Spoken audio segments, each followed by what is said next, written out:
Hi, so I've been working on my master's thesis. I'm going over congestion controls, and I'm going to share what different congestion controls do. This is a little early. I was going to try multipath TCP, but I got one path working, and on one side it's not pinging through, but the other side it is. I'm still working on the shapers, but we're going to go through what different congestion controls do. So over here, this is the shaper machine, and you can see a bunch of commands. Let's go ahead and delete the shaper. It manipulates traffic by traffic control by the quality assurance standard. And if we run it, we're going to do an iPerf, which tests how much bandwidth we got. And we're going to go over the congestion control. Right now it's Reno, which is the classic congestion control.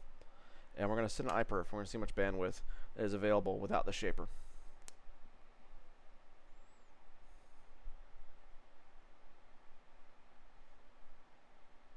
Okay, so bit rate, it's about 11.2 gigabits per second. I think if I had a faster computer, it's like a 10-year-old computer that I'm running the VMs are, it might be better. But that is paravirtualized. The congestion window, which is what we are being concerned about with the congestion control, it's at 10.6 megabytes. That means for each acknowledgement it gets from the other computer, it gets a it sends 10.6 megabytes before waiting for another acknowledgement. And that's with Reno. If I change it, it's not really going to see a difference. It's when we start having different quality networks that starts doing things. So the TQ disk, E2H root, loss, we're going to put the loss at 1.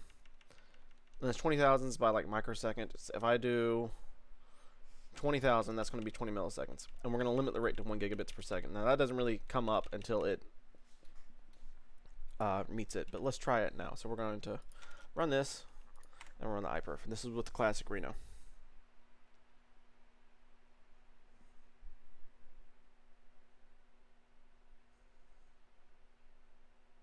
Okay, so for 1% loss rate, which is might be kind of high for a wireless network, but completely possible.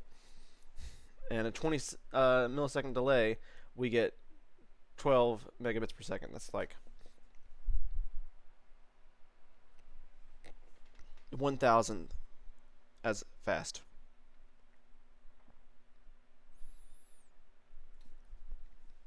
So now we're going to switch to congestion control to cubic. That's the default standard. We're going to see what it does.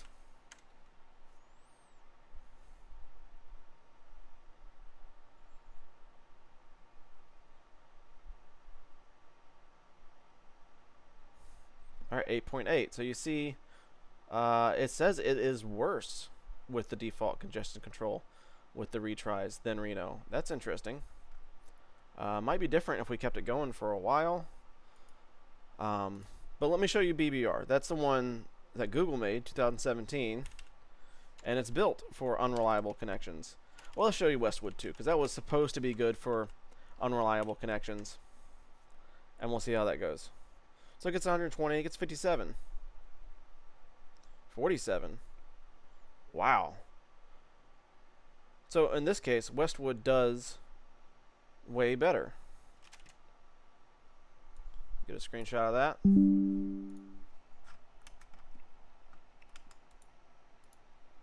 Anyways, now we're going to switch to BBR.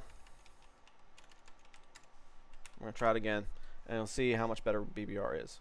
So close to 1 gigabit, which is about what the rate limit is.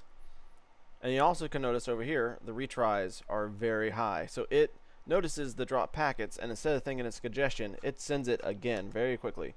And you get close to the theoretical maximum rate limit.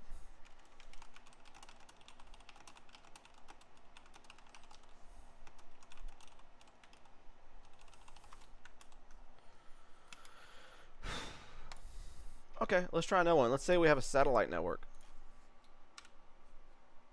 And we're going to try TCP HIBLA. So what we're going to do is do this. Rate 1, and we're going to add switch this to a 4, add an extra 0, and we're going to see what happens with classic with the satellite network. And just to show, we're ping 192.168.56.124, 400 millisecond delay. And this is with Reno, with a 1% error and a 400 millisecond delay.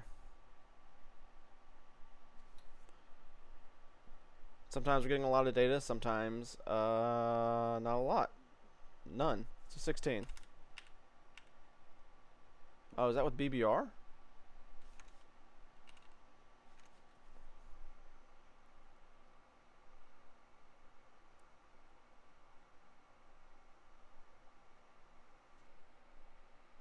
No, I don't think that was with BBR, because BBR would, maybe it is. What was the last one we set? Yeah, it's BBR. That's with BBR.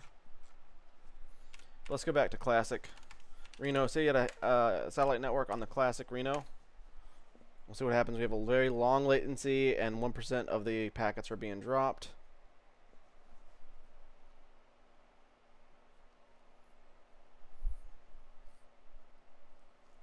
It says its bit rate is not even a megabit.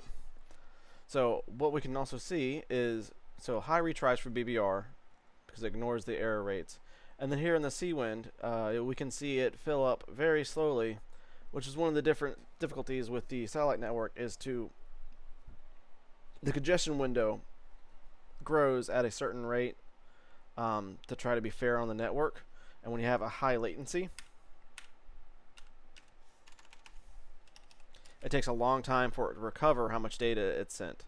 So we switch to HIBLA, which is designed to raise the congestion window very quickly to try to eat up that bandwidth again for satellite networks. And we'll try to run this and see how it does. And this is older than BBR.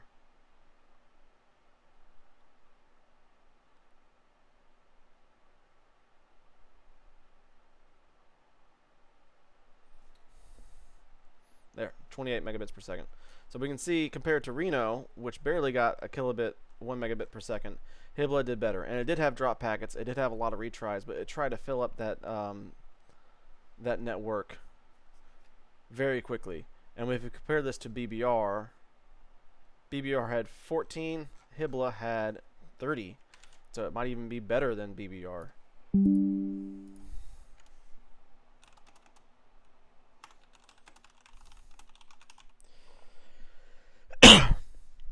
So overall, this is very important for servers. For your own personal computer, it's probably not very important. I would recommend BBR for your personal computer because you're probably using wireless, and that might more reliably send data, but you're not sending a lot of data on a wireless network on your personal computer. You're mostly downloading data. So companies like Google, who own YouTube, they built BBR, and it sends data likely over BBR because they assume you're watching YouTube, you're going to be watching on a phone, you're going to be watching on a laptop, and it has the best for that situation. Whereas if you're sending data and you know it's going to be over a server, maybe a Department of Defense, you can switch to HIBLA and it works even better. There's even other ones as well as that. It'd be interesting to go over if I can get this router working the other way too.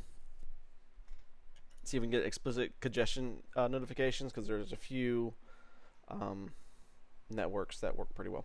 Anyway, so that's just a little share. Testing congestion controls and seeing how important they are.